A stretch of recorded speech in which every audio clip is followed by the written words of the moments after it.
What's up, everybody? Let's do an unboxing of this HiveIQ baseboard and lid. I really like the HiveIQ stuff. Some people haven't heard of it. I like it, so we'll see what it's all about. Let me check and make sure everything's in frame here. Yeah, we should be good. All right. So the HiveIQ kits I bought came with 3 deeps. And I run a lot of 2 deep setups and just run 1 harvest or 1 deep for honey. So what I did was I ordered a new set of tops, bottoms, and queen excluder. So I've essentially made those 3 2-hive kits. Now or 2 3-box kits. I've made them 3 2-box kits. So the new style, the lids come put together. I've got to paint around this edge right here for the high density foam. Originally, you had to glue it all down and everything, and it was not that big of a deal. But that's easy to paint. Let's see what else is in here. Queen excluder. Fits nicely in the box. I've got one of the boxes in here. I'll show you that here in just a second. And the HiveIQ baseboard, which is kind of cool. Let me pull all this out and I'll show you everything.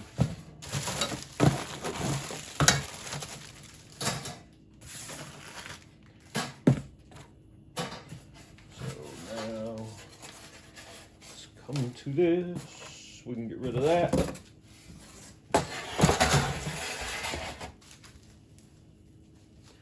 So the HiveIQ baseboard obviously requires some assembly. It's very simple. Screws. I will go through this piece by piece with you here. I'm not going to put it together because it's screwing on screws. So the first thing we'll do is we'll flip this over. Oh my god, that's fine. These are your rails that your little chloroplast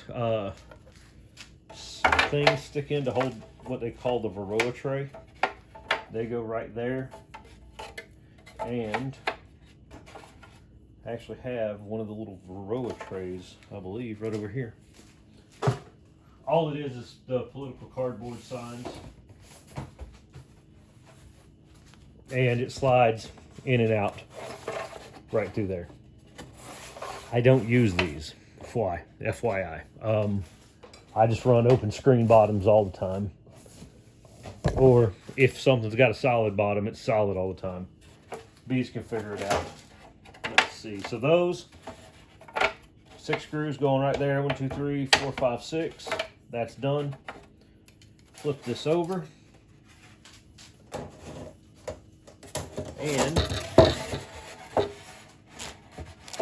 your hive body's going to sit like this.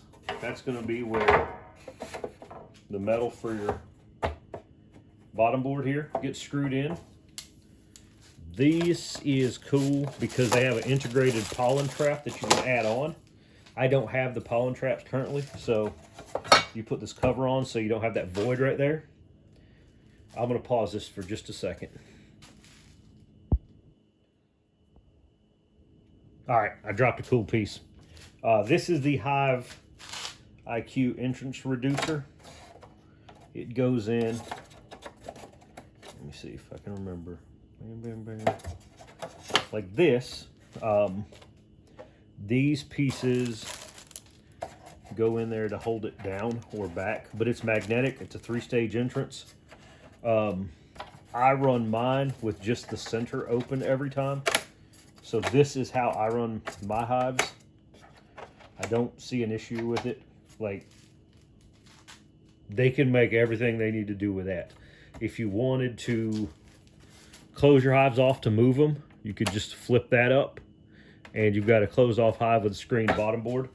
If you wanted to figure out a divider, you can, I don't know, we'll see. Could you run that as 2 hives or 2 entrances? I don't know. That's something to mess with.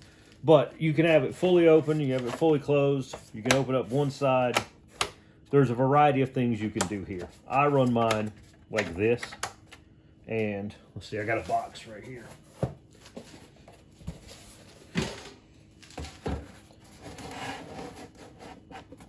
Upside down. You can see the entrance right there. How that works. You can open it, close it, bam, bam, bam. I brought this box in to show y'all how everything integrates together.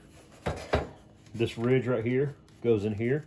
As you could probably see inside that HiveIQ box, there is some extensive wax moth damage, just like it would be on a wood hive. I had a hive that failed to requeen, and I didn't catch it in time, and the wax moth dude moved in, and the hive was basically a dead out when I found it.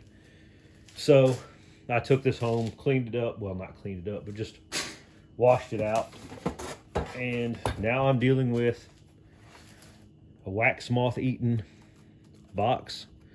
I don't think it's going to matter. I'm going to put bees in it and see what happens, because I think the bees will propolize it, however you want to say it, if it bothers them.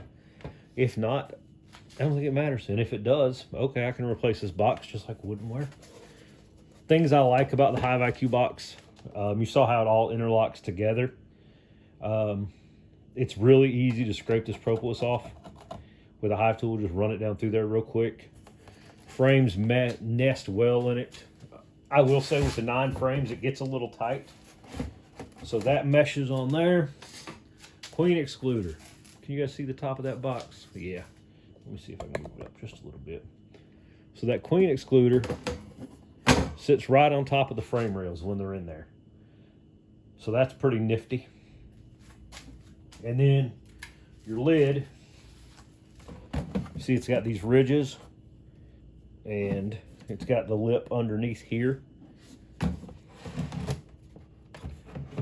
It actually makes a pretty secure, tight hive body, and it's weighted on top, so you don't have to have bricks or anything to hold it down.